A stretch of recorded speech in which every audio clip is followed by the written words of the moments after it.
Bien, buenas tardes de nuevo. Álvaro, después de sufrir, ha conseguido llegar, por tanto, bien. Soy Carlos Andreu.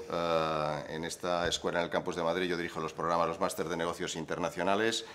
Y os doy la bienvenida al ciclo de emprendedores, a su edición, sesión número 10 y probablemente última. Sí. Por tanto, enhorabuena además a los que los habéis seguido al 100% y bienvenidos también, sobre todo a los que sois nuevos, tanto de EAE como de OBS, y como siempre decimos, más bienvenida por cortesía a aquellos que estáis en partes extrañas del planeta Tierra, conectados no sé de qué manera y a través de qué redes. La sesión de hoy, Álvaro la ha titulado La prueba final, el elevator pitch y la salida. La cubriremos, le paso la palabra enseguida. Sabéis que este ciclo, a los que no lo conozcáis, está impulsado por la asociación Alumni de la escuela y, como os decía, esta es la 10ª y última sesión. Bueno, qué decir de nuestro presentador hoy, Álvaro Cuesta. Muchos ya tenéis el placer de conocerle, pero a los que no, pues fue fundador de Sonar Ventures. Sonar Ventures, corrígeme si lo digo mal, pero yo creo que es la primera productora, y utilizo la palabra productora, casi cinematográfica, de startups de España.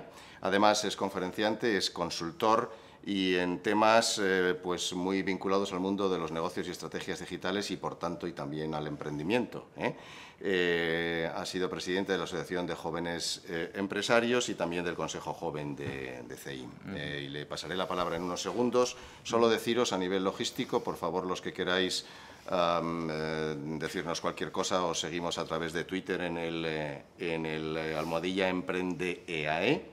Que lo estaremos viendo y lo utilizaremos, lo que nos queráis preguntar al ponente, pues dejárnoslo aquí en Twitter y lo utilizaremos al final. Deciros también que de alguna manera, yo creo que a través de correo electrónico recibiréis un link para poder ver la sesión también enlatada a posteriori, editada y enlatada, y la documentación y material que Álvaro utilice hoy. Por tanto, y por mi parte, sin más, Álvaro, gracias, gracias a ti. Y adelante. Fenomenal, pues gracias por la presentación. Lo primero, pediros disculpas. Creo que ya os han contado los motivos. Lamentablemente, pues bueno, el tráfico en nuestra ciudad, para los que no seáis de Madrid, no es de las cosas más atractivas. Afortunadamente tenemos otras cosas mucho más atractivas. Bien, pues saludaros a todos una vez más, agradeceros vuestra presencia también una vez más. Hoy es el último capítulo ya de una serie de muchas clases donde hemos visto pues cómo concebir una oportunidad de negocio y una motivación emprendedora, una iniciativa emprendedora, y cómo transformar eso en una empresa de éxito. Insisto, odio eso de transformar una empresa de éxito, pues a cualquiera que os venda la receta del éxito, pues es un vendehumos, ¿vale? Lo que al menos os he intentado dar durante estas clases es tener el mayor número de mimbres, de técnicas, de metodologías, para intentar al menos acercarse lo más posible a ese éxito, cualquiera que sea el significado para cada uno de vosotros. Insisto, que no solamente es el aspecto puramente financiero y de rentabilidad, sino también un aspecto mucho más de autorrealización que tiene que ver con los capítulos iniciales de estas jornadas. Y precisamente de éxitos y de exits venimos a hablar esta tarde, o esta mañana para muchos de vosotros, puesto que llegamos a esa fase final de la empresa, donde tenemos que ver qué queremos hacer con ella. Vamos a asumir que hemos cumplido todos esos digamos, eslabones y peldaños en la escalera del emprendimiento, y llegamos al punto en el que queremos bueno, pues, ver si queremos continuar siendo los dueños de este proyecto, o si por lo tanto queremos darle una salida ante un tercero que pueda rentabilizar mucho más ese negocio porque, bueno, pues porque tenga otro tipo de externalidades, ¿no? Entonces, sabéis que, bueno, que soy muy pesado con el tema de las síntesis. Hoy voy a ser más sintético de lo normal para no comerme más minutos por el retraso, pero simplemente que no olvidéis de dónde venimos. Es decir, venimos de esa motivación inicial, de ese why, how, what. Después hemos visto el Customer Discovery y el Customer Development, es decir, cómo desarrollar a partir del cliente y del mercado nuestro modelo de negocio partiendo de un problema, que ese desarrollo y ese problema entroncan con un ecosistema y que ese ecosistema tenía una serie de factores. ¿Os acordáis que vimos los elementos de ese ecosistema emprendedor? Y vimos que teníamos que tener, además de ese why, de ese how y de ese what, es decir, de esas motivaciones intrínsecas y de ese para qué, una serie de competencias, ya sea a nivel personal para poder ser emprendedores, como a nivel de equipo, que nos complementasen. Y que todo eso redundaba en lo que llamábamos la cultura empresarial, que es algo muy genérico, muy etéreo para muchos, pero que entendíamos y teníamos esa frase de la cultura se come a la estrategia. Es decir, realmente una buena cultura es aquella que te da los mimbres verdaderos, el ADN, para poder saber si tienes una empresa ganadora o no. Vimos ya aspectos mucho más técnicos, más operacionales, analizamos cómo gestionar el crecimiento, cómo utilizar Trello y otras herramientas, Trello.com y otras herramientas para en fin, gestionar ese crecimiento, estructurar los procesos, etc. Vimos también algo muy importante que era el Customer Development, pero ya en lo que es Lean Startup, ¿os acordáis? Que era una parte central, todo el mundo habla de ello, está como de moda, pero intentamos acercarnos desde el punto de vista práctico a lo que era esa filosofía de desarrollo ágil y de Lean Startup, que consistía en aplicar, como sabéis, el método científico, el Build, Measure, Learn, hacer experimentos constantes, plantear hipótesis, cuestionárselo todo, básicamente. Creo que es ser crítico y no dar cosas por hechas, ¿no? Que todo el mundo parece que tiene una idea, ya desarrolla el producto y luego parece que va a montar o sea, que va a lanzar la empresa asumiendo, sin haber validado nada, que ese proyecto va a funcionar. Entonces, uno de los mensajes centrales de estas charlas han sido prácticamente hacer todo lo contrario a lo que se está diciendo la mayoría de la gente. No os centréis tanto en el business plan, en afilar tanto el hacha, no montéis una empresa con una estructura jurídica, repartáis el equity, o sea, las participaciones entre los socios, dilatéis lo inevitable que es la salida al mercado. Y apliquéis ese método que es lo que llaman el get out of the building, es decir, sal del edificio, vete al mercado, pregunta al cliente realmente qué quiere, qué necesita, qué pains, qué problemas tiene y plantéate hipótesis para ver cómo quieres solucionar esos problemas. Y en función de los resultados y cómo los midas, pues vas a ir iterando o pivotando tu modelo de negocio. ¿De acuerdo? Vimos que para eso había que construir un producto mínimo viable, que ese producto mínimo viable era aquel muy básico que nos permitiese validar esa hipótesis de partida de, pues mira, yo creo que hay un problema. El otro día hablaba con otros, un proyecto que estoy valorando lanzar. Hay un problema en el reciclaje de las ciudades. A nadie le gusta separar la parte orgánica de la parte de cristal, de la parte de plástico, de no sé qué. Lo hacemos por conciencia, otros lo hacemos por obligación, algunos países lo obligan, otros por incentivo económico, pero es un problema, ¿no? Bueno, pues ese es un problema. Validemos que ese problema existe de verdad, porque a lo mejor la gente no tiene ese problema verdadero y ya está acostumbrada a separar los residuos. Una vez hemos validado que existe ese problema, vamos a partir de una solución. O sea, partamos de que existe, pues yo creo que podemos hacer una especie de Uber de la gestión de basuras. Es decir, yo le doy a una app y todos los días me vienen a recoger la basura y ya me la separan ellos y me la distribuyen. Que eso se le ha ocurrido a un emprendedor hace poco. ¿Vale? Pues validemos si si esa solución en el mercado funcionaría. Preguntemos a la gente. Hagamos una landing page y un producto mínimo viable que hablábamos con un vídeo explicativo de qué sería esa solución. Y veamos cuánta gente estaría dispuesta a pagar por ello y cuánto, y si estarían dispuestos a utilizar ese servicio. Y en función de esos resultados vamos a ir puliendo ese modelo de negocio. A lo mejor hay que pagar al usuario, a lo mejor hay que cobrar al usuario, a lo mejor hay que revender lo que el usuario recicla, o a lo mejor no lo sabemos, y es ir pivotando. Después hablamos de ese crecimiento y de la tracción, ¿no? Y cómo, una vez tenemos ese producto, porque ya hemos validado un poco realmente lo que quiere el mercado, vamos aplicando lo que llamábamos esas metrics for pirates, ¿os acordáis, no? Eran AARRR, el grito de los piratas de ARR, ¿no? Eso lo analizamos en su momento como una vía de captar usuarios, que era adquirir, la parte de acquisition, la parte activation, perdonad el inglés, pero es el acrónimo ARR, ¿vale? Luego es revenue, retention, referral, es decir, adquirir, activar el usuario, tener su email o lo que fuera, conseguir que vuelva a nuestra página pues a través de newsletters, de blogs, de incentivos, de lo que fuere, de actualizaciones en Facebook, de tweets, lo que sea.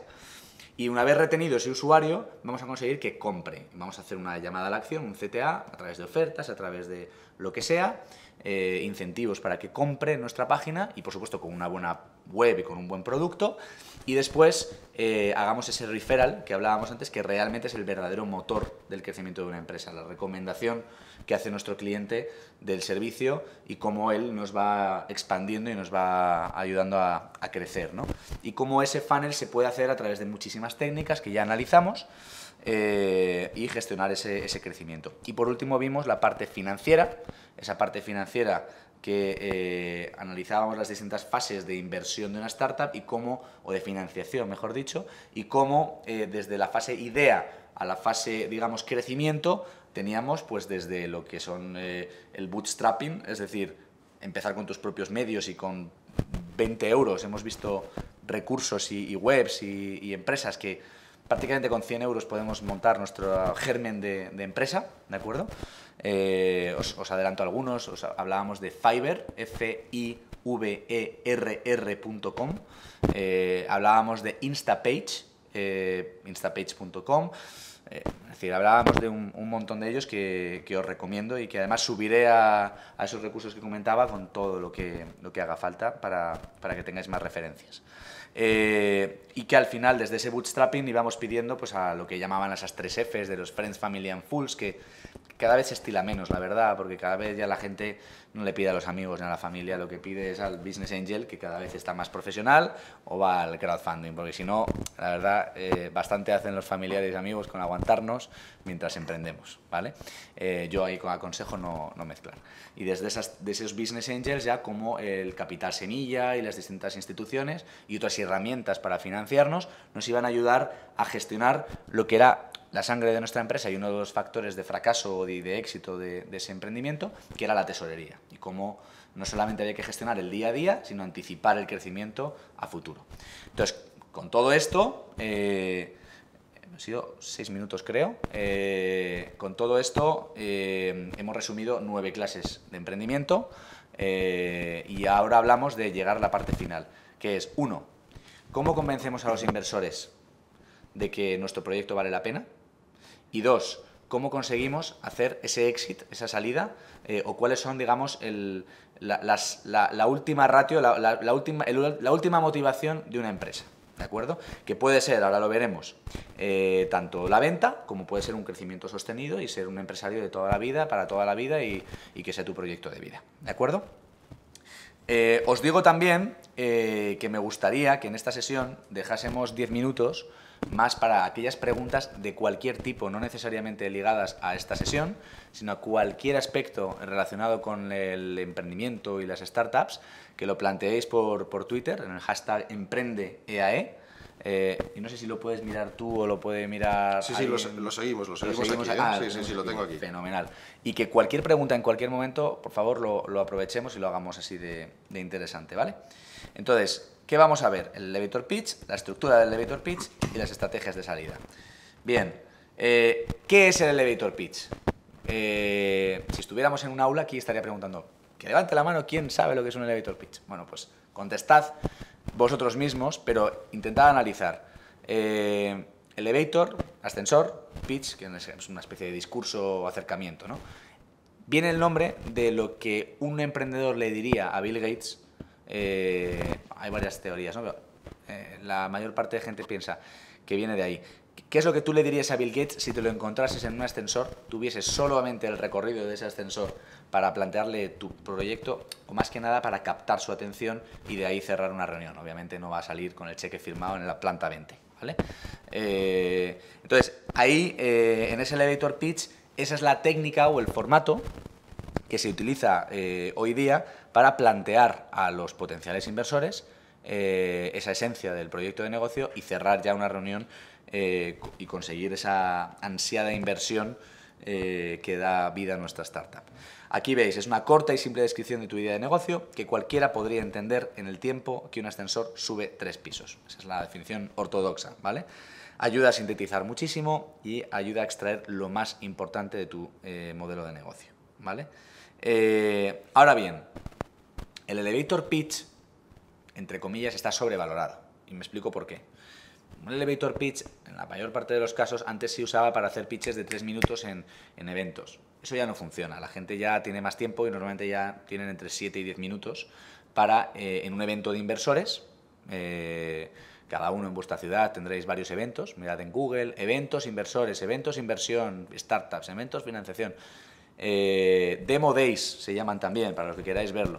Podéis presentar vuestros proyectos. A las aceleradoras de startups que hay en vuestros ecosistemas, igual podéis hacer lo mismo, podéis presentarle vuestro proyecto. Bueno, pues ese elevator pitch ahora mismo se ha convertido en lo que llaman un pitch deck, es decir, una presentación de 5 o 10 minutos donde cuentas tu modelo de negocio con una presentación muy gráfica, muy sintética y donde se valoran, bueno, pues muchos aspectos más allá de esos 3 minutos de rigor del elevator pitch. Ahora bien, ¿qué es en ese sentido ese pitch deck anteriormente llamado elevator pitch? Uno, no es un pitch para vender, es decir, la idea no es vender, es captar la atención, como hablábamos antes. No es un pitch sobre una gran idea, equipo o producto, sino tiene que ser algo mucho más atractivo, mucho más aspiracional, y no es solamente sobre lo que hace tu negocio, ¿de acuerdo? Tiene que ser, tiene que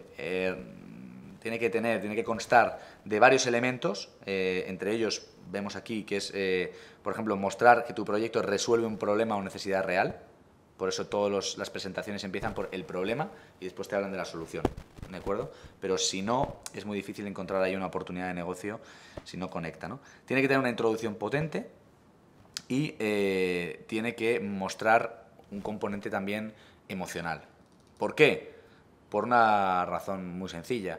Porque pensad que con vosotros habrá mucha más gente que estará exponiendo esa presentación y que tenéis que diferenciaros de ellos y que la mayor parte de las decisiones no son analíticas por parte del inversor, sino que son inconscientes o emocionales.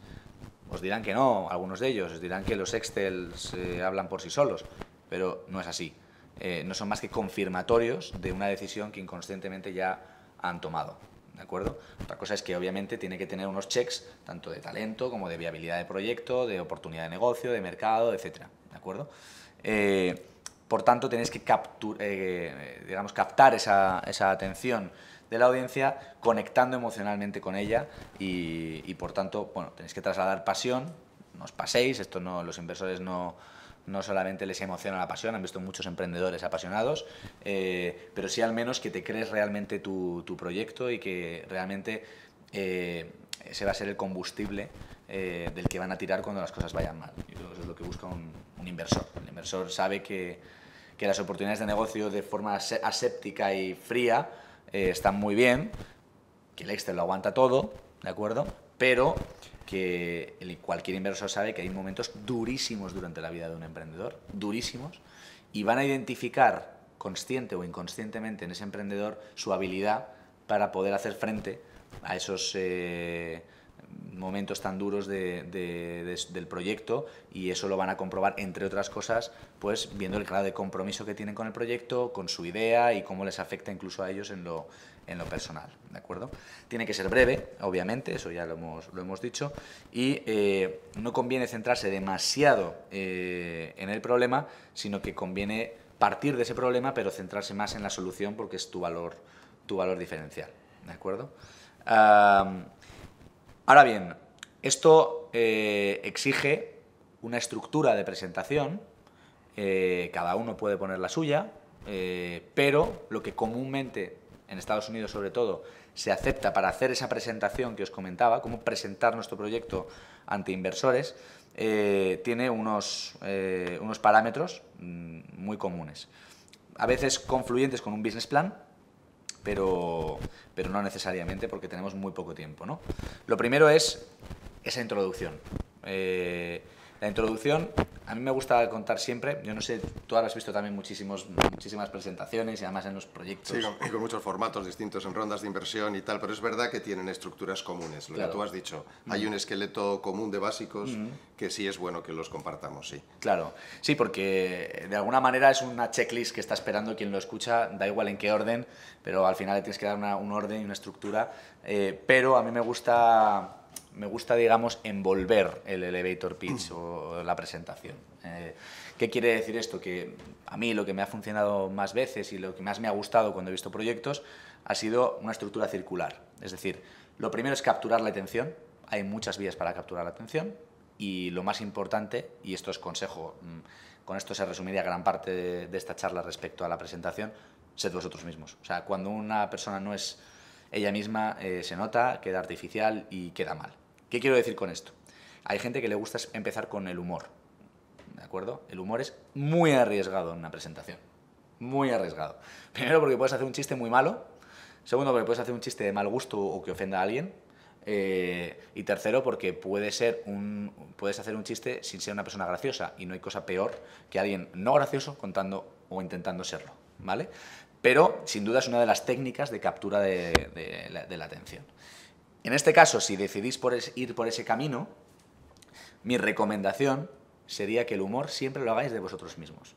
Es la forma más, digamos, segura de no liarla, de no enfadar a alguien, de no pensar que eres un graciosillo, y demuestra hasta cierto punto un grado de seguridad en uno mismo, porque eres capaz de, pues eso, de reírte y trivializar, incluso que no estás nervioso, ¿vale?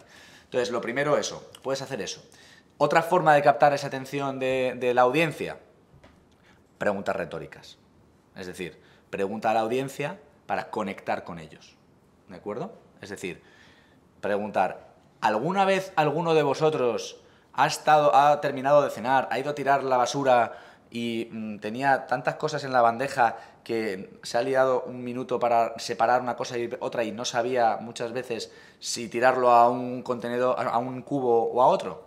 Vale, pues eso lo primero que va a hacer es, le obliga al usuario a mantener la atención. Le obliga a pensar sobre el problema, reflexionarlo y conectarlo consigo mismo. Obliga a intentar ver que es un problema, entre comillas, masivo, ¿de acuerdo? Y por eso precisamente tiene otro riesgo, esa técnica, que es precisamente que estemos resolviendo un problema que no es masivo. Yo he visto muchas demos, muchos pitch, donde la gente dice que levante la mano quien alguna vez a tal. El usuario piensa que lo va a levantar todo el mundo, no lo levanta nadie y se le ha roto la presentación, porque está hablando de un problema que no ha conectado con nadie y él creía que sí, con lo cual ha demostrado que está hablando de un problema que no es tal, o que no es tan grave como el usuario o como el emprendedor piensa, ¿de acuerdo? Entonces, conexión con el problema a través de la pregunta retórica es otra técnica. Si el problema es un problema generalizado, os lo recomiendo. Si es un problema de nicho, no os arriesgáis ahí, ¿de acuerdo? Tercera técnica, y perdona que me extienda tanto con el principio, pero para mí es lo más importante, porque no es lo más importante, es uno de los aspectos más importantes. Una historia personal. Conectar emocionalmente con uno mismo. Es decir, imaginaos que yo ahora os digo, os quiero, no sé, hacer un pitch de cualquier proyecto. O sea, me podéis decir por Twitter el que quisierais y yo lo haría en el momento. Yo intentaría conectar con un problema que yo tuviera. Es decir, yo qué sé, hace 3 semanas mi hija me vio tirar a la basura, vio que tiraba a la basura sin haber mezclado absolutamente nada porque iba con prisa y tal, y mi hija me preguntó algo, que por qué había hecho eso cuando en el colegio le habían dicho que reciclaje, ¿no? Y yo me sentí muy culpable como padre, me sentí fatal, me sentí tal, y empecé a pensar que si yo era una persona que quería darle unos valores a mi hija, ¿por qué estaba actuando de forma contraria, ¿no? Y empecé a pensar que en el fondo, sabiendo que era lo correcto, de alguna manera no estaba funcionando el sistema para que yo me sintiera motivado para hacerlo, ¿no? Y empecé a pensar, y de ahí empecé a ver que mucha gente compartía esa opinión, pero nadie lo decía, y empecé a ver cómo buscar una solución a ese problema, bla, bla, bla. Bien. Eso, que se me acaba de ocurrir así a bote pronto, es una técnica para decir, oye, esto es un problema que conozco bien porque lo he vivido yo. Y además conecto emocionalmente con algo que tiene que ver con mi historia personal, con lo cual estoy conectando emocionalmente con la audiencia, y eso es muy importante. Habéis visto todas las historias de TED, ¿no? TED TV. Pues casi todos empiezan con una historia personal. ¿Qué ocurre? Que eso, cuando yo os hablaba de ese caramelo, de envolverlo, es muy buena técnica para hacer luego el cierre. Es decir, imaginaos que yo os he contado todo el proyecto, os he empezado hablando de mi hija y de cómo lo pasé fatal, y ahora lo que digo es, gracias a este proyecto, espero que tanto mi hija como vuestros hijos, cuando se vean ante ese mismo problema con sus respectivos hijos, sea algo implanteable o nunca se vean en esa tesitura, bla, bla, bla, bla, bla, bla. Entonces, ya has cerrado la presentación, has vuelto a conectar con ese problema inicial y le has dado un componente emocional que le deja un regusto a la audiencia interesante, ¿vale? Entonces son técnicas, insisto, que cada uno que use la que más se adapte a su esencia, ¿vale? Ahí ponemos de relieve el problema. El problema hay que hablar de la magnitud del problema, por qué habéis encontrado ese problema, alguna prueba que refleje ese problema, es decir, esa es una parte muy importante. Y después ya decís vuestra solución, ¿vale? Pero siempre hablar primero, yo creo que del problema, porque además genera expectativa. Si habláis de la solución a mitad de presentación incluso, o sea, lo más cerca de la mitad de la presentación, es mejor porque al menos habréis estado generando una expectativa previa sobre cuál es esa posible solución y en qué consiste lo que te quieren contar. A partir de ahora, claro, a partir de ahí es muy importante, sobre todo para un inversor, te va a preguntar siempre lo que llaman es el market size, ¿no? O sea, es importantísimo. Porque tú puedes encontrar un problema enorme, pero si no hay un mercado suficientemente grande o atractivo, económicamente hablando, pues obviamente no va a interesar como oportunidad de negocio, sino como una buena idea, ¿vale? Entonces, hay que entender muy bien y hay que reflejarle a la gente que nos está escuchando que conocemos bien el mercado, que el tamaño del mercado es el adecuado y que, por tanto, supone una oportunidad de negocio muy interesante. Esto entronca, y hago así un paréntesis, con algo que para mí es clave. Más allá de la estructura de una presentación, que eso lo podríais ver hasta yo que sé, buscando en Google, o viendo 10 presentaciones en cualquier sitio, lo importante es qué es lo que consciente e inconscientemente busca un inversor. Y yo una vez escuché en internet a una persona que había gestionado, no sé, sean 2.500 millones de dólares en inversiones y que había visto todo tipo de presentaciones y que hacía una presentación sobre lo que él valoraba en esos emprendedores, ¿no?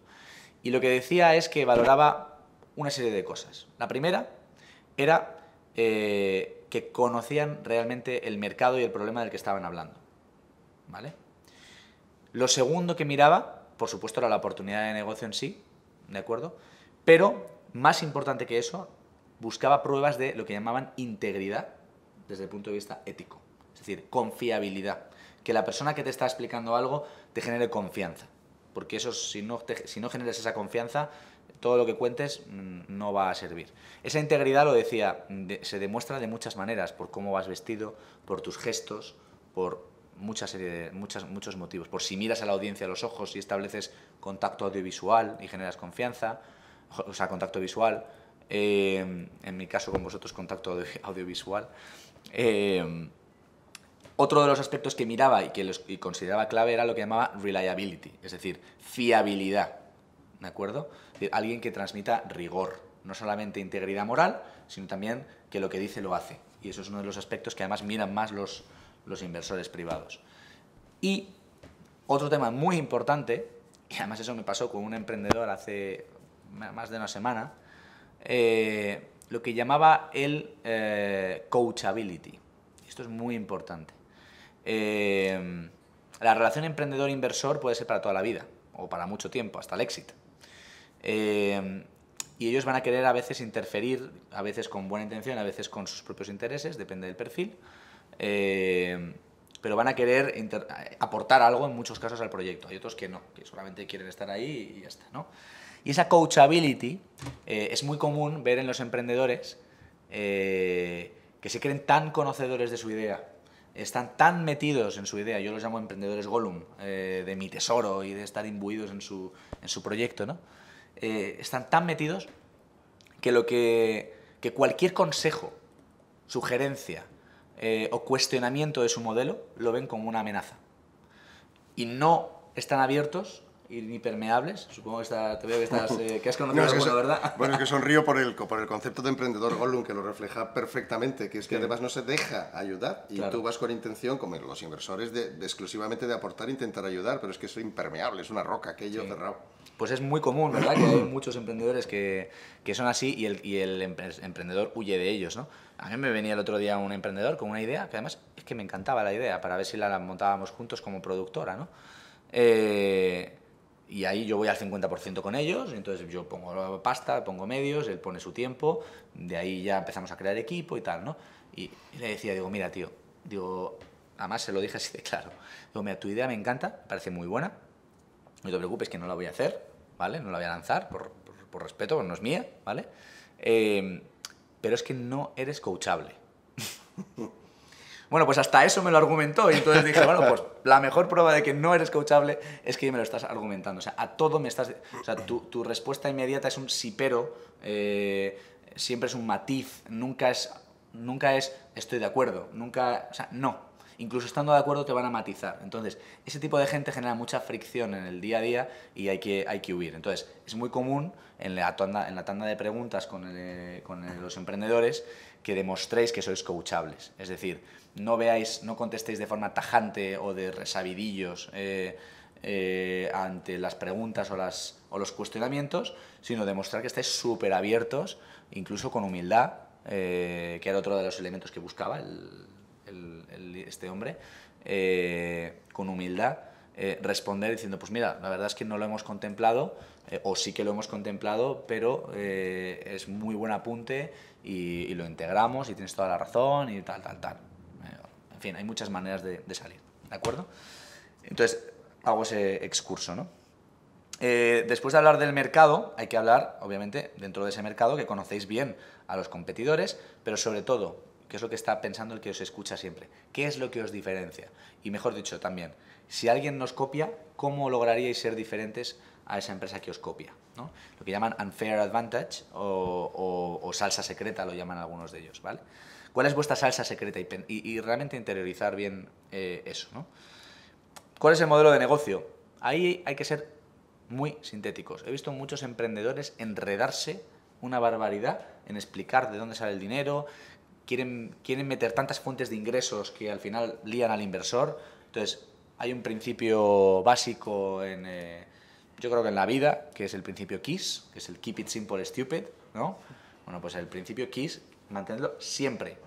Sencillo, fácil, corto. No metáis muchas vías de ingresos posibles, por publicidad, por ingresos de e-commerce, por patrocinios, por no sé... No, poned una o dos vías de ingresos muy básicas, las otras ni las mencionéis porque tenéis poco tiempo para explicaros y de forma muy gráfica decir, este es el que lo usa, este es el que paga, que puede ser el mismo o no, esto es lo que nosotros aportamos y estas son las vías de ingreso. Punto. Ya está. Sencillo, ¿vale? Sencillez. Sencillez tanto en la explicación como en el formato de la presentación, ¿vale? No vamos a extendernos ahora, esto sería para otra clase, pero huid de los bullet points. Hay un fenómeno en Estados Unidos que se conoce muerte por PowerPoint, ¿vale? Huid de la muerte por PowerPoint. O sea, la gente que se expone a muchos eventos están hartos de ver PowerPoints. Entonces, con un montón de bullets y de ideas y de cifras y de gráficos que les da igual porque no lo ven, no van ni van a tener tiempo para leerlos.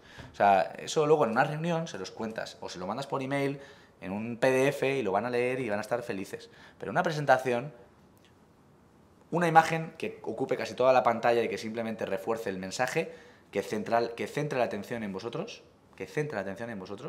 un mensaje claro, un tono claro, seguridad, tranquilidad, mirar a los ojos a la gente, conectar con ellos y poco texto, pocas frases, tamaño de texto muy grande, como mucho una o dos frases y poco más. De verdad.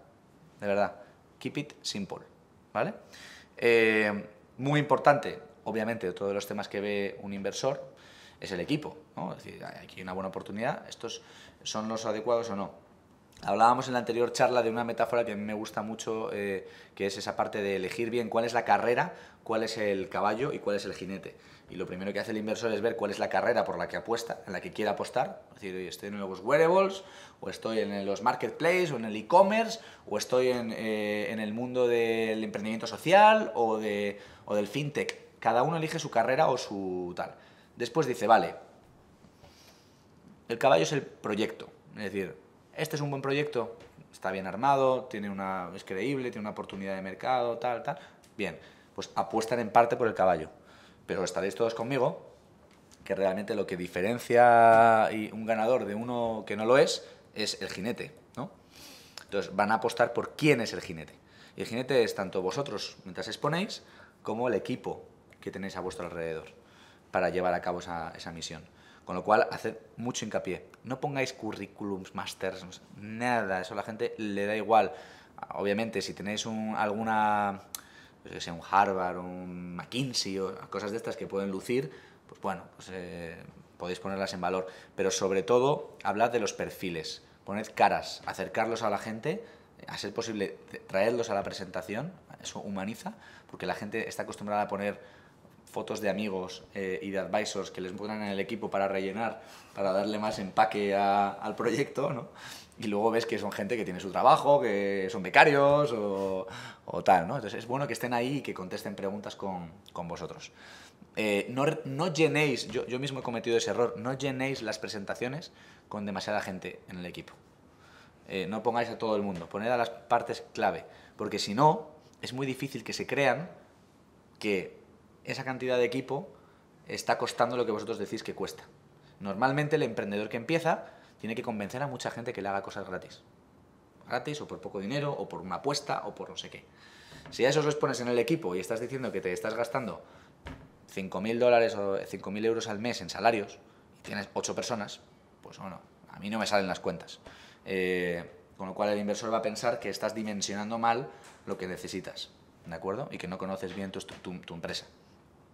Es mejor poner los 2-3 key players que hay en el equipo y luego decir que de momento hay una serie de colaboradores que están apostando por el proyecto y que gracias a ellos el proyecto está donde está, ¿vale?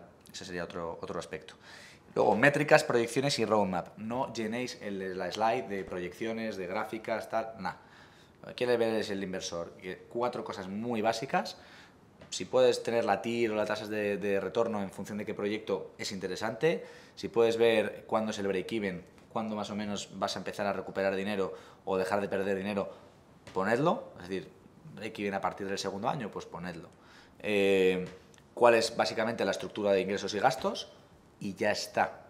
Y ya está. Y como mucho, los quesitos de cómo os planteáis las valoraciones en las distintas rondas. Y eso ponedlo en otro slide, ¿vale? En otra diapositiva para separar las partes financieras de vuestro proyecto de lo que es lo que llaman el equity story, es decir, cómo quieres contar tu evolución de socios desde la semilla que has montado hasta cómo te quieres diluir, ¿vale? Y por último, muy importante, lo que llaman CTA, la call to action, la llamada a la acción. Es decir, yo os estoy contando todo esto ¿para qué? Es decir, si soy tan bueno, tan guapo, tan maravilloso y tengo un proyecto tan de la leche, ¿por qué estoy aquí presentando? ¿Vale? Pues tenéis que decir, pues mira, quiero de vosotros esto. Es decir, estamos buscando esta financiación, ¿vale? No lo pidáis como un favor, muy importante. Los inversores están ahí y tienen tanto interés en invertir en ti como tú en ellos. Lo tienes que ver desde ese punto de vista, porque necesitan proyectos potentes y tú necesitas inversores que te ayuden a crecer. No es una situación de superioridad. Si lo veis así, el inversor lo va a percibir y además lo va a utilizar en su beneficio, ¿vale? Como vosotros lo haríais, no porque sea algo negativo, ¿vale? Pensad que es una oportunidad de inversión y creéroslo. Y si no os lo creéis, entonces no vayáis a presentar. Así de claro. Creo que ya os lo he contado, pero Paul Graham, que fundó Y Combinator, que es la mayor aceleradora de startups del mundo, tiene mayor valoración agregada de todas las startups en las que ha invertido, escribió un artículo donde contaba precisamente eso, que si no tardabas o sea, si cuando te preguntan 1 más 1, que tienes interiorizado que son 2 y que lo respondes sin pensar, si a la pregunta de tu modelo, tu empresa es una buena oportunidad de negocio o de inversión, no te salta ese resorte con la misma inmediatez, no porque pienses que va a tener éxito seguro, no estás loco, sabes que estadísticamente es muy probable que fracases, pero si no eres consciente de que es una buena oportunidad de inversión, es como ir a ligar a la discoteca pensando más en que lleva los pantalones mal puestos, ¿vale?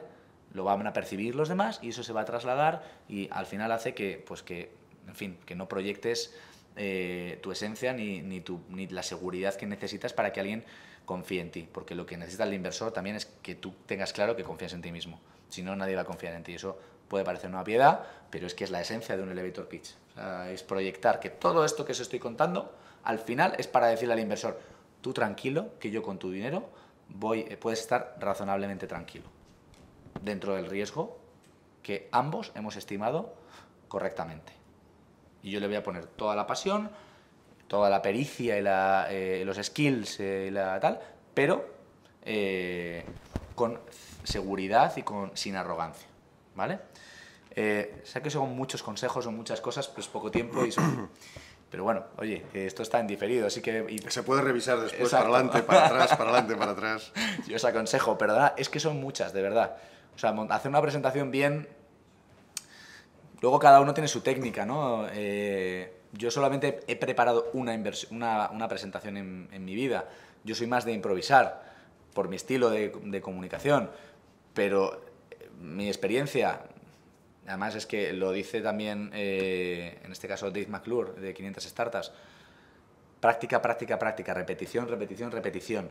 Practica delante del espejo, practica delante de tus amigos, haz lo que llaman un stress test, es decir, dile a tus amigos que te destrocen la presentación, que te hagan preguntas, que te pongan en cuestión absolutamente todo lo que has dicho. O sea, que no te saque nadie del tiesto en la vida real, sino que lo hayas previamente, te sientas cómodo porque hayas detectado ya ese problema. Hay emprendedores que hablan mirando al cuello de la camisa. Pues que te lo diga un amigo antes de que te lo diga un inversor. Intenta practicar siempre. Practicar, practicar y practicar. Para el 98% de los casos, ¿vale? Entonces, ¿qué necesitas de ese inversor? Muy importante. Tienes que decirle: mira, yo necesito este dinero ¿para qué? Pues hay o bien riesgo de producto o riesgo de mercado, así simplificando, ¿vale? O simplemente, o bien para poder evolucionar mucho más tu producto y pasar al siguiente nivel, o bien porque ya tienes un producto estable, tienes unas métricas y un mercado que ya empiezan a ser interesantes y necesitas dinero para escalar tu modelo de negocio y crecer mucho más, ya sea en tu mercado o en otros mercados. Básicamente esa es la mayor parte de las necesidades. Otras veces pues sí, es comprar empresas y otras tal, pero en esencia yo creo que en el 99% de los casos de los que me estáis oyendo, creo que va a ser eso, o mercado o producto. Y tenedlo claro siempre, ¿vale? Obviamente siempre es un híbrido, es decir, un producto siempre tiene que estar en constante evolución y siempre tienes que estar vendiendo. Pero tienes que saber si vas a una cosa o a otra para explicárselo bien al inversor y dejarlo claro. No tiene que ir solo a pagar salarios. No tiene que ir a pagar circulante solo para mantener con vida la empresa. Tienes que decirle qué quieres hacer y qué resultados esperas. Y luego, muy importante, ¿a cambio de qué? Entonces ya vimos la última vez la importancia de establecer una valoración adecuada de tu startup, de tu empresa. La regla general, estadísticamente hablando, es no ceder más del 20% en cada ronda. Eso es un poco lo que yo he visto. A veces cedes al 25%, si te diluyes más del 25% es que has hecho estadística. O sea, normalmente yo lo que he visto es un mal deal. No sé si tú estás de acuerdo. Bueno, y te da para otra y ya has perdido el 49%. Claro. O sea que te da para dos, entonces. Claro, y el inversor lo que no quiere es que tú pierdas el control de tu propia empresa. Y asumas el mayor riesgo tú, claro. Efectivamente. Entonces, normalmente o sea, ni os quedéis cortos ni os paséis de largo tanto en lo que pedís como en cómo valoráis la empresa. Y ese equilibrio entre lo que pido y cómo lo valoro, no hay una regla mágica. Es como todo el mundo habla de ello, cómo valorar startups, ¿no? Ningún inversor se pone de acuerdo, ningún emprendedor, obviamente, lo único que puedes hacer es, desde el punto de vista empírico, qué es lo que está haciendo todo, o sea, startups similares o empresas similares en mercados similares, muy importante. Aquí yo he levantado rondas a valoración 800.000, que en Estados Unidos se estaban riendo, iba a decir otra palabra, se estaban riendo del emprendedor por tirar tan bajo la valoración, porque hubiera valido 2 millones cuando es la misma startup, ¿vale? Y viceversa, es decir, he visto gente pedir aquí valoraciones de 2 millones sin haber facturado un euro y sin tener una protección intelectual de nada, ni nada que lo justifique, ¿no? Entonces, para eso hay varias técnicas, ya las hemos hablado, en función de las fases. Estadísticamente, una startup que empieza a generar ingresos de media en España, por ejemplo, valoraciones de Guaira, que es la aceleradora de Telefónica, la media es entre 480 y 600.000 euros de valoración, aprox, ¿vale? Suelen tener ya revenue, o sea, ya generan algo de ingresos, ya tienen el producto hecho, o sea, obviamente con muchas necesidades de mejora y de evolución, y normalmente pues piden 150.000 para empezar a validar realmente ya el mercado local en el que estén actuando para luego ya ir a una siguiente ronda, ¿vale? No pidáis 2 millones a valoración 1 millón porque os diluís casi un 50% y entonces habéis pedido demasiado. O sea, pedid por hitos, pedid por fases, ¿vale? Con lo cual yo creo que con todo esto nos quedaría claro qué es y cómo se hace, ¿no? Yo todo esto que os he ido contando, pues lo vais a poder comprobar. Aquí os he puesto un ejemplo de Food in the Box, que es la que alguna vez os he mencionado, una startup de Sonar que habla sobre, digamos, vendemos cajas con recetas que contienen los alimentos en sus dosis necesarias para preparar los platos que tú quieras, ¿no? Y eso te permite crear tu menú semanal, tus tuppers de la semana, en fin, cambiar los hábitos para no comer de restaurante, ni hacer comida rápida, ni ir al supermercado y acabar tirando un montón de comida o sin saber qué cocinar o cocinar siempre lo mismo, ¿vale? Pues estos son los problemas que hemos detectado. Este es el producto o servicio y aquí lo cuentas, lo veis ahí de forma muy sintética, muy visual. O sea, digamos, el slide ocupa toda la pantalla, ¿vale? Ahora lo veis en pequeño. ¿Cuál es el mercado? Muy importante, que lo conozcáis bien y que además os justifiquéis. No es solamente, tenemos un mercado de no sé cuántos millones de euros, tal, y solo con que el 1% nos consuma. O sea, eso es del siglo pasado, ¿vale? Tenéis que saber a por qué tipo de cliente vais, qué edad tiene, qué gustos tiene, qué preferencias tiene, por qué creéis que va a comprar vuestro producto o servicio, cuánta gente hay así, y además cómo demostráis que esa persona es quien decís quien creéis que va a ser quien os compre, ¿vale? Es decir, que le gusta, veis aquí, pues moda, tecnología, lifestyle, gastronomía, viajes, qué porcentaje supone, pues en este caso es el 30% de la población de Madrid, qué edad tiene, qué nivel económico, dónde reside, etcétera, ¿no? Los competidores, pues eso, que los conocéis bien y a ser posible hacer una comparación muy sencilla, como veis en esta slide, de los distintos atributos y qué tiene esos competidores y qué es lo que tenéis vosotros, ¿vale? ¿Qué vías de ingresos? Fijaos, súper sencillo. Mira, este y este. Estos son los productos y lo que vendemos, con lo cual ya se habla por sí solo, ¿vale? Y tenemos muchos más, pero esa es la esencia. ¿Quiénes son los fundadores? Yo ahí ni aparezco, aparece Sonar Ventures, ¿vale?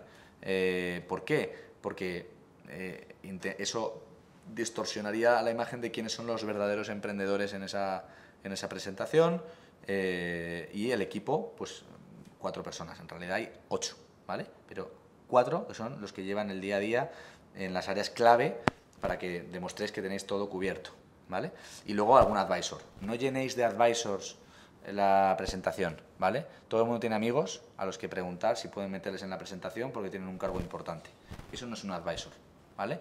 Un advisor es alguien o bien que ha invertido un poquitito en tu compañía o alguien que se ha comprometido realmente a una serie de reuniones y aportarte un valor concreto y firme, ¿vale? No amigos. Entonces, pues oye, obviamente si tienes a un ex socio de McKinsey que ha escrito el primer white paper en el mundo sobre online grocery y es socio y encima ha invertido 20.000 euros en tu compañía, lo pones, ¿vale? No lo quitas. Hay otros advisors y no los hemos puesto. Métricas, proyecciones, pues lo veis aquí.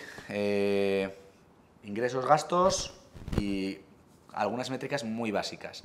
A los inversores de Internet les gusta hablar de métricas, digamos ya, que ellos esperan ver. Esperan que sepas, además, cuáles son esas métricas. Hablamos en su día solo de métricas, una sesión. ¿Cuál es tu CPA? O sea, es decir, ¿cuál es tu cost per acquisition, coste de adquisición? ¿Vale? ¿Cuánto te cuesta captar un cliente? ¿Cuál es tu LTV? Es decir, ¿cuánto te va a generar el cliente durante toda la vida de una startup? ¿Vale? También lo hemos visto en las sesiones anteriores, cómo calcular esa LTV. ¿Por qué Starbucks tiene un coste de adquisición de casi $600 entre todo lo que se gasta en publicidad y marketing dividido entre el número de clientes? ¿Y por qué tiene una LTV de $20.000? Porque estima que en los 30 próximos años vas a gastarte $30.000 en café de Starbucks. ¿Vale? Entonces, cuando un inversor ve que tu coste de adquisición es 580 y que ganas $19.000, que es una excepción, ¿vale? No suele ser tan dispar, pues es cuando entiende que conoces tu negocio, que has podido tener unas métricas, es decir, que tienes un histórico, que como las startups casi nunca facturan en los primeros años, o facturan de forma residual, tienes que entender otras métricas que no son los descuentos de caja tradicionales, ¿vale? Y ver, pues eso, esos ingresos, esos gastos y en el caso de Food in the Box, pues metimos una variable operativa que era cuánto tiempo nos lleva montar una caja. ¿Por qué? Porque la gente dice, no, pero es que si tienes que montar cada una de las cajas, eso operacionalmente puede no escalar, ¿vale? Entonces, bueno, pues pones aquí lo que te lleva y demuestras que eres escalable. Y poner dónde estamos, veis ahí un roadmap, lo hemos tapado por confidencialidad, lo que, fijaos, la inversión solicitada, y para qué y cómo y a cambio de qué, ¿de acuerdo? Ahí obviamente, perdonadme, una cosa es que seamos transparentes, otra cosa es que pongamos aquí la presentación a inversores en abierto. Hemos visto aquí qué le pides al inversor: sé realista, sé breve, cuéntale eso, tu trayectoria y haz un buen roadmap estratégico y creíble de qué es lo que quieres hacer con su dinero, ¿vale? Y por último, habiendo ya hablado precisamente del elevator pitch y de la presentación, nos queda hablar de la salida de la empresa. Es decir, hemos empezado por el principio, por esa presentación a inversores, que puede ser en otras fases de la startup, y ahora vamos al final, es decir, ¿qué queremos hacer? Y esto es algo que es clave, y esto es súper importante que lo tengáis en cuenta, porque a lo mejor eso os limita a la hora de ir a pedir inversión, pero os da más tranquilidad a la hora de llevar vuestro negocio. Pensad una cosa, el inversor normalmente lo que quiere es un exit, es decir, quiere que la empresa se acabe vendiendo o al menos que le acaben comprando a él, ¿vale? Y hay varios tipos de negocios, pero hay unos que son lo que llaman lifestyle business, es decir, son crecimientos orgánicos que se basan en reparto de beneficios, reparto de dividendos, que van ganando cada año un poco más, que suelen reinvertir muchísimo en seguir creciendo y que tienen una proyección a muchos años. Y esos, la verdad es que son atractivos, pero para un determinado perfil muy concreto de inversores en el mundo startup, ¿de acuerdo?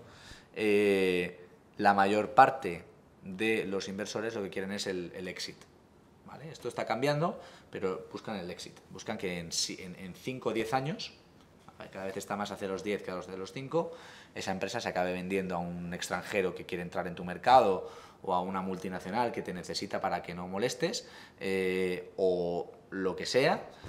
Hay muchos casos. Podemos ver el caso, por ejemplo, pues yo qué sé, de WhatsApp, que lo compró Facebook. ¿Por qué? Pues en este caso, porque si no lo hubiera comprado Apple, o lo hubiera comprado Twitter, bueno, Twitter no creo, o lo hubiera comprado WeChat para dominar el mundo ahí, o en fin, hubieran entrado otros players, obviamente el principal Google, ¿vale?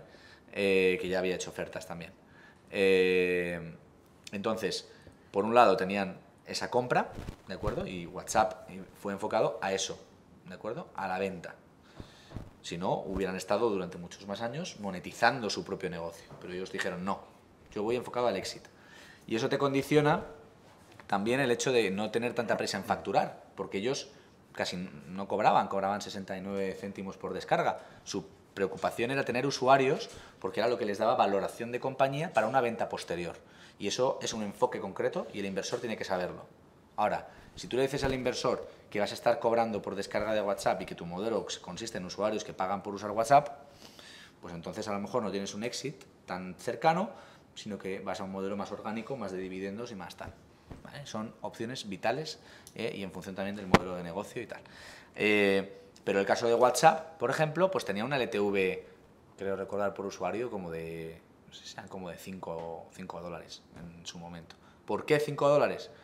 Porque pensaban que si el usuario medio hacían lo mismo que WeChat hizo en China y utilizaban esto para hacer micropagos y decir, pues con tu usuario podías comprarte una chocolatina en una máquina de snacks o pagar un taxi simplemente a través de tu WhatsApp, y si además a través de ese WhatsApp sustituían a sus aplicaciones de mensajería y tal y podían monetizar con publicidad, y si además metían lo que ahora llaman M, que es una especie de servicio de asistente virtual y donde ellos cobran por conseguirte cosas, recados, etcétera, que están probando en Estados Unidos, y encima empiezan a hacer aspectos premium como descarga de emoticonos, que cada vez están más de moda en China y Japón y se pondrán de moda aquí, etcétera, dicen, bueno, de media este usuario se va a gastar 5, o voy a ingresar, mejor dicho, 5 dólares por cada usuario. Por 900 millones que tiene de usuarios WhatsApp, más lo que expectativa que tiene de crecer, más el hecho de lo que me cuesta a mí quitarle de encima a un competidor, etcétera, etcétera, pues pago tanto a WhatsApp. Facturación hasta la fecha de WhatsApp, casi cero, nula, ¿vale? Ese es un modelo. Insisto, el otro modelo es que montamos un e-commerce, vendemos online, vamos creciendo todos los años, y yo he conocido muchos casos de inversores que entraron en un modelo WhatsApp y se quedaron lo que llaman lock-in, es decir, se quedaron atrapados en un modelo tipo e-commerce. Conozco varios y los inversores echan pestes de esos emprendedores porque se sienten engañados. El emprendedor al final dice, bueno, yo me pongo un buen sueldo, la empresa da beneficios, pero reparto entre los socios, al final al inversor casi ni le queda ni va a comer, y el tío ha metido un dinero que nunca va a recuperar porque esa empresa nunca va a tener un éxito porque no va enfocado a eso. Con lo cual es casi igual que si hubieran perdido el dinero. ¿Vale? Entonces, mucho cuidado porque eso es bueno saberlo, uno, desde el lado de vuestro modelo de crecimiento, para saber cuánto queréis empezar a cobrar. WhatsApp lo hizo muy bien ahí, ¿no? Dos, para no tener problemas de alineamiento entre socios. Es decir, hay socios que empiezan la empresa pero no se han hecho este planteamiento. ¿Y qué pasa? Que llega el momento de la verdad y uno puede pensar de una manera y otro puede pensar de otra. Es bueno tener en cuenta eso claro desde el principio. Y tres, porque el inversor quiere saber vuestra estrategia de salida y tienes que proyectarla. Así de sencillo, ¿vale? Entonces, muy importante ese exit, cómo lo queréis hacer. Uno, si queréis exit o si no queréis exit. Vale, yo aquí termino hablando de cómo vender o no vender tu empresa y cómo influye eso en el enfoque de compañía, ¿vale? Pero sobre todo me gustaría ahora ver si hay alguna pregunta entre los oyentes o asistentes virtuales y dedicar estos 5 o 6 minutos a contestar. Sí, porque nos quedan 5 minutos, entiendo, de cierre de sesión. Si a través de Twitter recibimos preguntas formales, las hacemos, y si no, o si no y si sí también, yo lo que sí he ido tomando una serie de notas de lo que has ido contándonos, Álvaro, y en cualquier caso te traslado de esta y otras sesiones preguntas que me han pedido que te traslade. Vale. Sabiendo fenomenal. sobre todo que además es el cierre de un ciclo que llevamos ¿cuántos meses? Llevamos un curso académico, casi ¿no? un año, sí. Casi un año, ¿vale? O sea que hace casi 10, 12 meses, un año que empezamos con esto. Bueno, hay una pregunta que me dicen que te formule es, en este año, tú que estás todo el santo día formando parte, ayudando, empujando en rondas y tal, ¿has notado algo que haya cambiado significativamente que pueda ayudar a un potencial o a un futuro actual emprendedor? Por ejemplo, en todo esto que nos has contado en los últimos 12 meses, ¿hay cambios en 12 meses que tú mismo hayas visto de hace 12 meses hasta hoy Sí. en este mundo, en este ecosistema? Yo los he percibido, la verdad, He vivido, por un lado, el crowdfunding hace un año estaba, por ejemplo, todavía por definir por el gobierno, la ley estaba que si sale, que si no sale. El crowdfunding, por ejemplo, se ha definido mucho Y eso ha proliferado y he visto plataformas como Crowdcube, donde yo estaba cerrando una ronda de 30.000 euros en un proyecto que me costó Dios y ayuda, porque no había casi inversores pequeños y era algo que éramos casi pioneros en España y estaba regulándose. Y hoy conseguir esos 30.000, los propios de Crowdcube me decían, es que vosotros fuisteis conejillos de Indias. Hoy, hace 12 meses, hoy eso lo hubiera sacado en una semana, porque ya hay una cultura más de crowdfunding, ya está más regulado, ya hay más difusión, etcétera, ¿no? Ya ha salido plataformas como Startup Explore, que ya no es crowdfunding puro, sino que es inversión sindicada, entonces ya le dan su dinero a un inversor que lo invierte en otra startup. Entonces, bueno, eso por un lado. Dos, he visto cada vez una proliferación, o sea, han surgido en los últimos 6 meses, que yo conozca 6 nuevos fondos de inversión para startups. 6. Unos de 30 millones, otros de 1,5 millones, pero 6 fondos de inversión nuevos. Eso yo creo que se nota mucho. Déjame entonces, te interrumpo un segundo, porque es que tenía otra pregunta que es, oye, ¿cómo me entero yo de todos esos fondos que dices que los hay? ¿Dónde tengo que mirar? Es la pregunta habitual. Oye, tú los tienes claros, pero claro, y yo que no los tengo claros, yo estoy en Zaragoza, en Madrid, en no sé, ¿dónde tengo que estar mirando todo el santo día? Claro, a ver, no hay, lamentablemente, no hay un, digamos, un repositorio común, ¿no? Bueno, seguro que lo hay, yo no lo conozco, la verdad. Pero, por ejemplo, yo os recomiendo recursos tipo Logic, loogic.com. Es cada vez que hay un fondo nuevo, cada vez que hay una startup cierra una ronda nueva, se publica. Entonces, loogic.com, además trabaja mucho con Latinoamérica, con lo cual no es solo de España. Pero, ¿qué os diría? Que preguntaseis en la agencia de emprendimiento de vuestra ciudad, porque y preguntad ahí por las asociaciones locales de Business Angels. ¿Por qué? Casi todas tienen una asociación de Business Angels, y allí no solamente te van a ayudar en quiénes son esos Business Angels, sino te van a ayudar a encontrar esos fondos. Solo leyendo Logic o leyendo TechCrunch, si estáis en otros mercados, viendo cuáles son las últimas rondas, ellos publican quiénes son los inversores y quiénes son los fondos. Yo lo hago. Cuando veo que una startup ha conseguido algo, digo, ¿y estos quiénes son? Entonces me meto y empiezo a investigar esa tal. Eso... Te he interrumpido y estabas diciéndonos alguna diferencia formal relevante que has visto en estos últimos 12 meses. Bueno, no, la cuña de la intervención. No, que va. Por ejemplo, eso, lo he visto en el tipo de inversores. Cada vez el inversor privado más profesionalizado. Cada vez la gente está más mentalizada de la inversión en startups como una tendencia que está para quedarse. O sea, yo eso sí lo he visto. Esa evolución del crowdfunding y los nuevos fondos, como te comentaba, y las nuevas modalidades. El gobierno hace menos ruido, con lo cual para mí hay menos burbuja en cuanto a que antes el emprendimiento estaba más en boca de los políticos. Y la verdad es que ahora, en España que particularmente, como estamos con otros temas que están ocupando la agenda, pues parece que es menos burbuja y menos especulativo. Y yo creo que en esencia es eso. Oye, a toda velocidad, por aprovechar ese último minuto, pregunta de Rubén, tal cual, ¿cuál es más o menos el porcentaje de empresas que cumple sus objetivos de financiación? A ver, os digo, cifras, estadísticas, etcétera. La media de cierre de una ronda está en 6 meses. Es decir, no desesperéis si tardáis más de 3 meses en conseguir inversión, ¿vale? La media, o sea, yo no os puedo... O sea, no podemos contabilizar todas las empresas que se montan, porque es que hay empresas y empresas. De las empresas que se montan realmente, que pasan el primer filtro, digamos, ahí os diría que el 30% de las empresas consiguen inversión, 40% tranquilamente. Es decir, yo lo que he hablado con muchos inversores, corrígeme si piensas de otra manera, los inversores de verdad, por raro que os suene, se quejan de que faltan proyectos. Se quejan de que faltan proyectos. No es...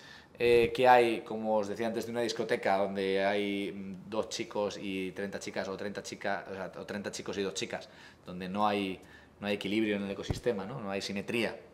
No, aquí los inversores están deseando encontrar proyectos buenos. Lo único que tenéis que cumplir es todos esos requisitos que estábamos viendo antes. Entonces, si no conseguís la inversión, de verdad, no os cuestionéis como emprendedores, pero plantearos que si tantos inversores privados, si tanta gente con buen criterio está deseando ganar dinero con vosotros y nadie ha visto una sola oportunidad, ¿vale?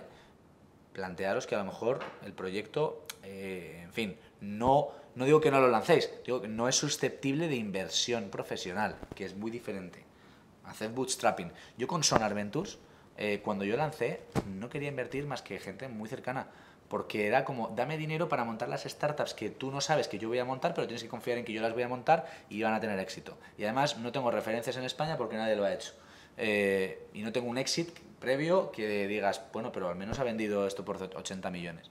Entonces lo he tenido que financiar con mi dinero, con muchas formas, hasta ganar credibilidad y entonces atraer la atención. Entonces, os digo, perseverancia, no obcecación, y desde luego no es un tema de ratio, sino es un tema de que vuestro proyecto cumpla los requisitos. Oye, igual hay que tocar en esos, cuando una startup está peleando por la inversión y le cuesta más que esos periodos medios, igual hay que preguntarse también cuánto de coachable eres, porque igual hay que tocar alguno de los parámetros que tú has descrito, alinear, sí, y probablemente tu probabilidad de obtener esa inversión sea mayor. Álvaro, agenda, tiempo, tenemos que cerrar. Por tanto, salvo que quieras algún comentario último segundo, nos queda un minuto. Un minuto no, bueno, es una pena porque es culpa mía porque he llegado tarde, pero lo que es como cierre de estas jornadas, os agradezco a todos vosotros los que habéis estado durante todos estos meses y a los que os habéis incorporado por vuestra atención, vuestro seguimiento. Me constan además a través de vuestros emails, vuestros tweets, etcétera, que yo he disfrutado muchísimo, de verdad, os lo digo.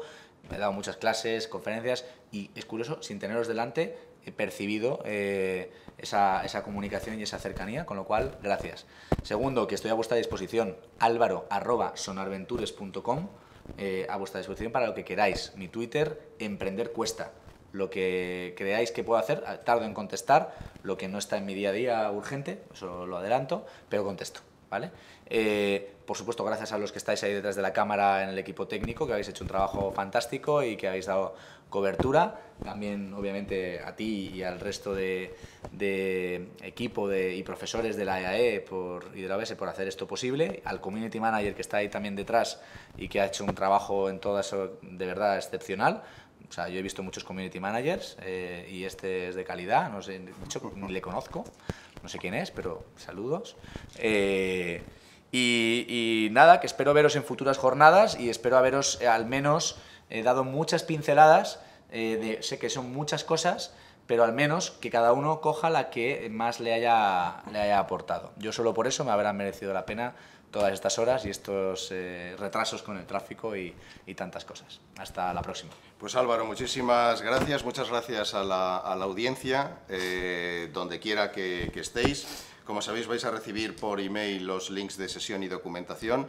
Ya se ha puesto Álvaro a vuestra disposición por distintos canales de acceso. Y por cerramos el ciclo, nos despedimos, abriremos seguramente un ciclo y en cualquier caso y para todos, parte de esa nueva apertura será celebrar éxitos seguro de muchos de los que estas sesiones de Álvaro pues os ha ayudado en mucho o en poco, en una nueva idea o en ser más coachable, que es algo que tenemos que elaborar seguro en el próximo ciclo, muy interesante. Sí. Y en cualquier caso, por tanto, gracias a todos, buenas noches, oye, y un poquito de buena suerte, que también hace falta. Efectivamente. Gracias a todos. Hasta luego.